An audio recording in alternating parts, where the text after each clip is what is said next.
네, 여러분들 그 인적 분할하고 물적 분할 얘기 많이 들어보셨죠? 다 아시는 내용이긴 한데 그냥 제가 한번 정리를 해봤습니다.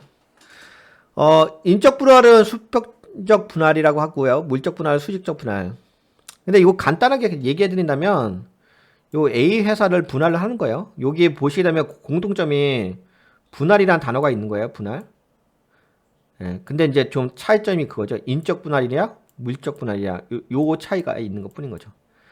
예, 보통은 이제 인적 분할을 수평적 분할이라고 해가지고, 예, 이렇게 나눕니다. 이렇게. A사를 존속 법인하고 신설 법인으로 이렇게 나눠요.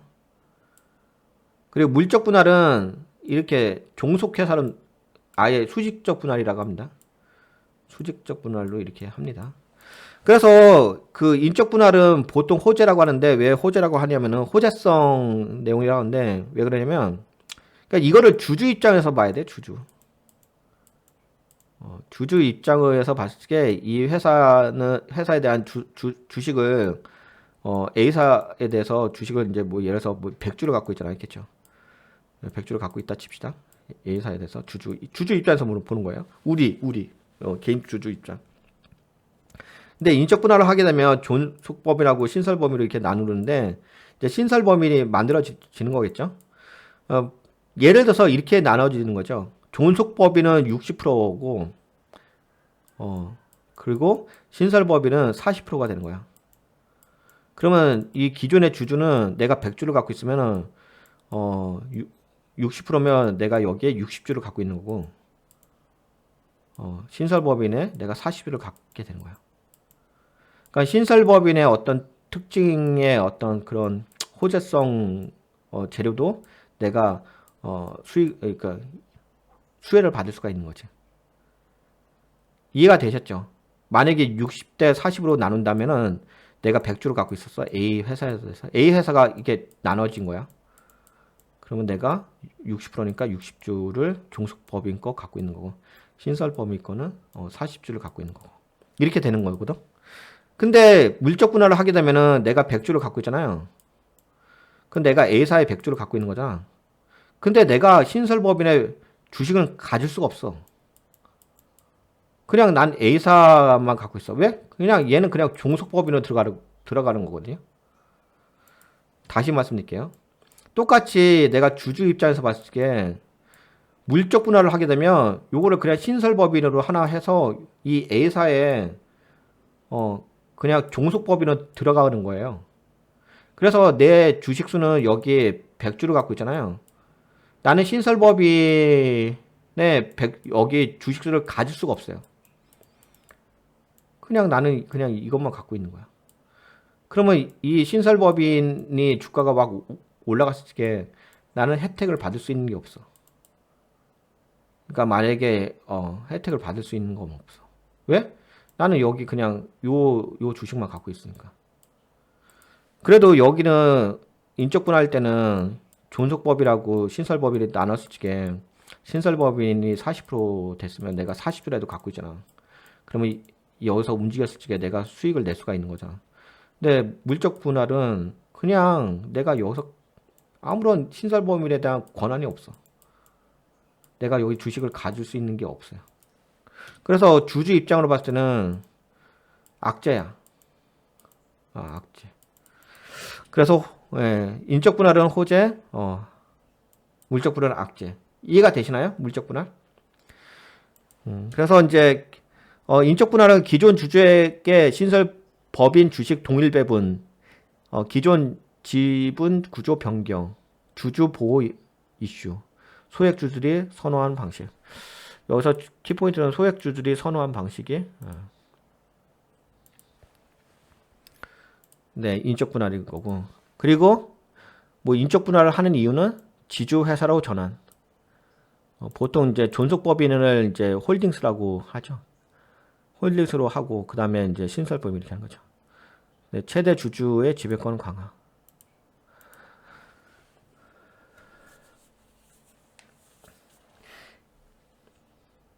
인적 분할에서 신설법인의 권리를 어떠한 형식으로 주어지나요? 다시 말씀드릴게요. 권한이 이렇게 했잖아요. 내가 이 주주 입장에서 내가 100주를 갖고 있어. A 회사에 대해서. A 회사에 대해서 100주를 갖고 있어. 갖고 있는데 A 회사가 분할이 됐어. 존속법인하고 신설법인으로 분할이 됐어. 그러면 6대 4로 분리가 됐다고 칩시다. 60대 40으로 분리가 됐다고 합시다. 40%. 그러면 존속법인에 대해서는 내가 60주를 갖고 있는 거잖아. 신설법인에 대해서는 40주를 갖고 있는 거잖아. 내가 주식을 갖고 있다고.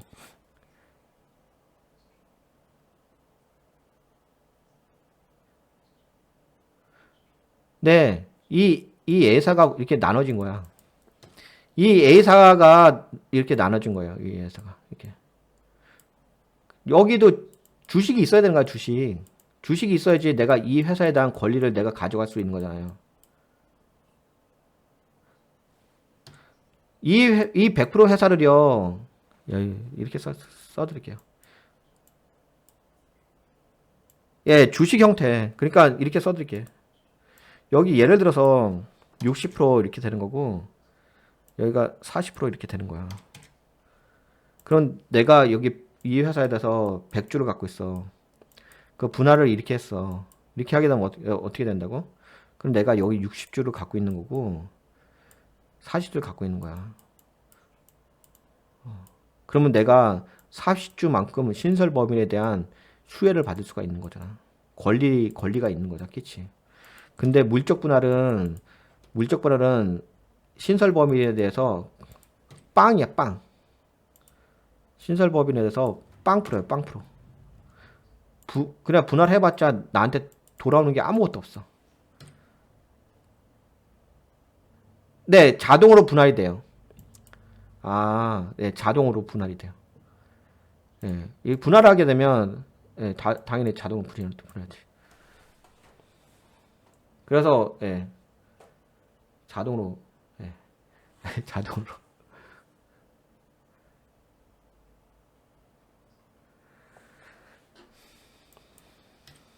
네, 자동으로 분할. 근데 이거는 분할 안 돼. 빵이야, 빵. 내가 이거는 물적 분할하게 되면 수직 분할이기 때문에 종속회로 들어가기 때문에 나는 그냥 이 회사의 그 주식만 갖고 있는 거야. 이거에 대한 혜택을 받을 수가 없어. 받을 수 있는 게 아무것도 없어. 물적 분할로 알짜배기가 나가버리면은 모 회사의 주식 가진 주주는 진짜 속상했군요. 그렇죠. 만약에 뭐 신설법인이 알짜배기 회사라면 이렇게 알짜배기 회사를 따로 이렇게 분할을 해버린다면 특히 뭐 LG 화학하고 LG 에너지 솔루션이 물적 분할을 했잖아요. 그런 사례가 있었죠. 그리고 SKT는 인적 분할을 2021년 9월에 했는데 SK텔레콤이라고 종속법인이 있고 SK스퀘어라고 해가지고 인적 분할을 한 거거든요. 그러면은 SKT를 갖고 있던 주주는 두 개 다 주식을 가질 수 있는 거지. 물적 분할은 네, 가질 수가 없어. 신설법인 돼도 못 가져. 그냥 난 이것만 갖고 있는 거야. 그 신설법인에 대한 어떤 혜택을 누릴 수가 없겠지. 왜? 주주가 당연히 아니니까 주식을 못 갖고 있으니까 혜택을 누릴 수가 없겠지. 이해가 되시죠? 이해가 되셨나요? 더 이상 어렵진 않죠.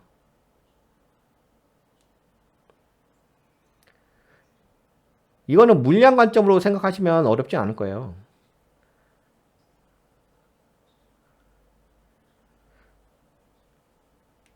두 가지 관점이 있죠. 두 가지 혜택을 누릴 수 있죠. 이렇게 인적 분할을 하게 되면은 배당도 먹을 수 있잖아. 만약에 존속법인이 홀딩스가 됐다 칩시다. 그 홀딩스가 되면 배당 수익률이 높겠지. 그럼 배당 수익을 먹겠지. 그리고 신설법인이 됐으면 이건 성장회사일 거 아니야. 성장회사면 수익을 얻겠어. 시세 차익에 대한 수익을 얻겠지. 시세 차익에 대한 수익을 얻겠지.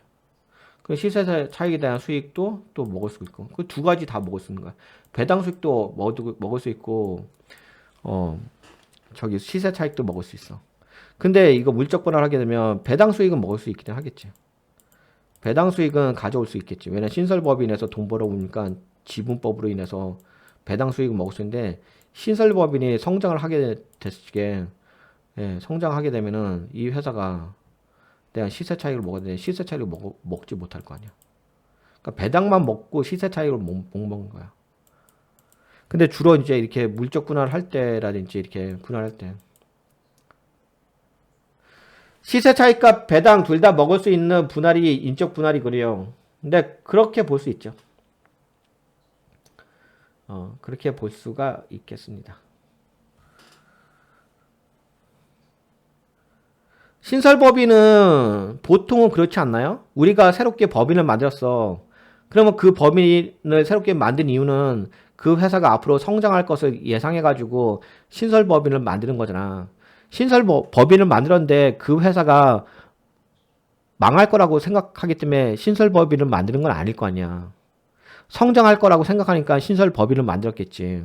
그럼 당연히 신설법인은 상장하고 나서 어떻게 되겠어요?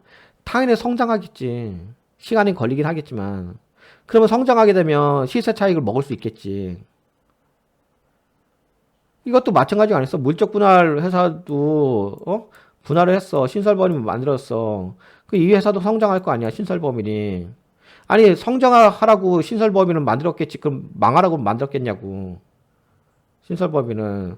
그러면 성장했을 적에 이만큼의 성장에 대한 어떤 시세 차익을 먹어야 될 거 아니야. 수익을 먹어야 될 거 아니야. 근데 그것에 대한 권리가 없잖아. 물적 분할을 하게 되면 A 회사에 대한 이게 홀딩스 회사에 대한 그것만 갖고 있는 거지. 내가 권리만 갖고 있는 거지. 이거에 대한 주식을 갖고 있지 않잖아. 여기 써 있잖아요. 빵 프로라고, 빵 프로. 빵 프로로 써 있잖아요. 이해가 되시나요? 이 정도 설명해드리면? 어차피 우리가 주식에다 투자를 하는 이유가 투자 자체가 투자한 만큼 뭔가 돌아오는 이득이 있어야 되잖아요. 근데 이득이 없는 거지, 이거는. 물적 분할은. 네, 그러면 여기까지 인적 분할하고 물적 분할 설명해드리면 되겠죠?